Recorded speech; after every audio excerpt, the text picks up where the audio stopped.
There are, it seems, no limits to the repression in Iran to stamp out the protests that have been going on since last September. ITV News has uncovered evidence of secret torture centres where the regime attempts to terrify and silence activists. We've tracked down people who've been subjected to terrible cruelty, with rape, electrocution and fingernails pulled out. By cross-checking their statements against satellite images, we've managed to locate where these so-called black sites are. Lucy has met torture victims who've made it to the safety of Turkey out of the clutches of Iran's brutal morality police. Well, the protests began after the death of a young woman in the custody of those morality police. You may remember she'd been arrested for not covering her hair properly against the country's strict Islamic dress code. 5 months on, the barbaric consequences of the regime's crackdown are still being felt.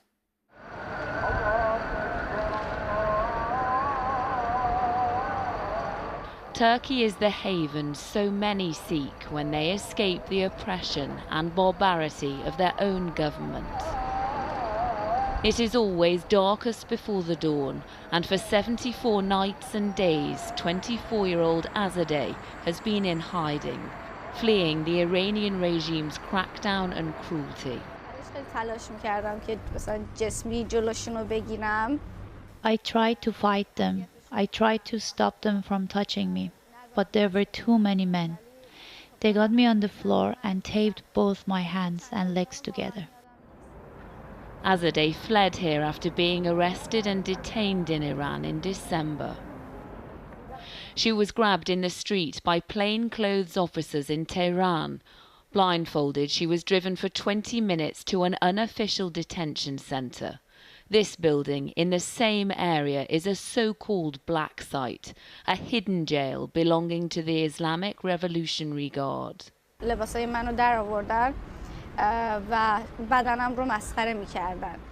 They took off my clothes and started making fun of my body. I was naked and cold, so cold for 3 days. Okay, take your time.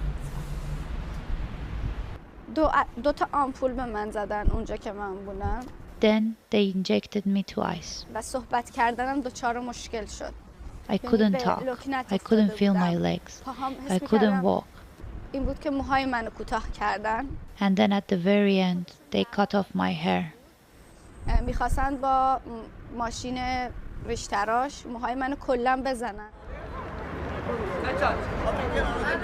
The refuge Turkey provides means voices can get louder and braver, allowing new evidence of the regime's inhumanity to filter out.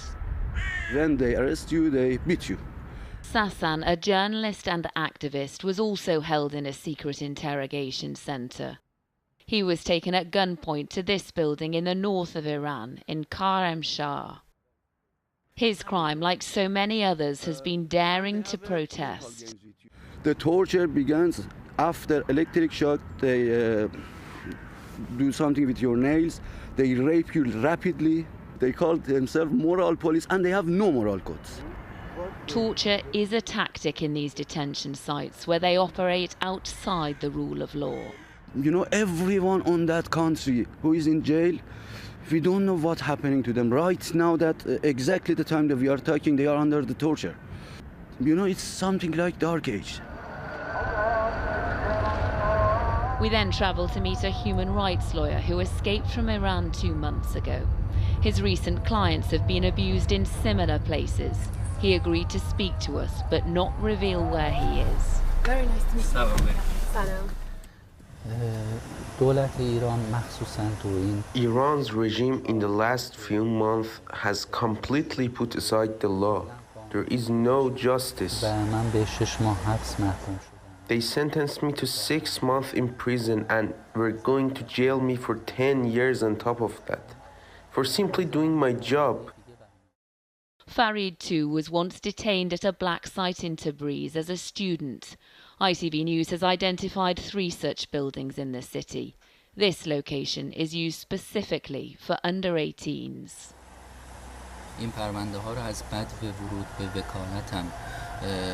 I have been working on cases fighting against the government my whole career.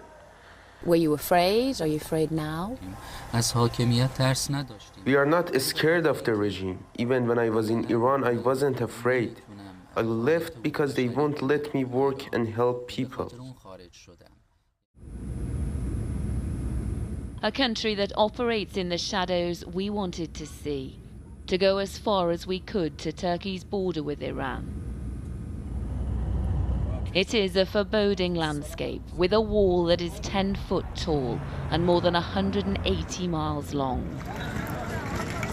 Normal crossings and trade continue. But the people, the faces are always watched. We had to film surreptitiously. We couldn't make our presence known. And crossing over as journalists is fraught with risk. We can't get inside Iran. For that, you need government approval, and even if we got that, we'd be banned from covering the protests. More than 60 journalists have been arrested and detained since the uprising first began. It is an iron fist intimidation to silence any dissent. On this side, there is relative safety for those who dare to speak out, while on the other, mercy and accountability appear absent. The beauty you see belies the brutality beyond. And Lucy's here, and Lucy, I mean, extraordinary testimonies there. I mean, they can manage to get into Turkey, but it's not simple from there on in either, is it? Yeah, you're quite right, Julie. Now, Iranians enter Turkey, they don't need a visa. It's easy, it is close by, but they can only stay for 3 months. And then they're caught in almost a limbo. They can't go back because they fear jail and, of course, even the possibility of execution. But staying in Turkey, they have no access to education, to employment, to medical care. Getting asylum is very, very difficult. They risk being discovered and then deported, which is absolutely terrifying for them.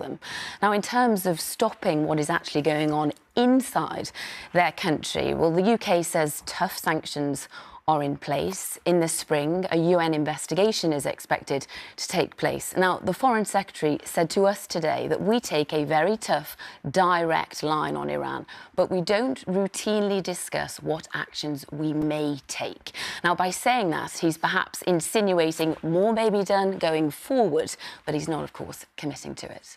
And sort of just by coincidence, some news out of Iran this evening that it's being reported its enriched uranium stockpile now breaches the deal that was struck all those years ago. Yes, Julie, the United Nations watchdog has confirmed this evening that it's found Iran's enriched uranium stockpile is more than 18 times the limit of that 2015 deal. And this deal was made with the permanent members of the UN Security Council, countries like the US, the UK, Germany, and that deal was meant to limit Iran's nuclear capabilities. So right now, not only is the country facing internal turmoil and revolt, tonight's news further raises tensions between Iran and the West.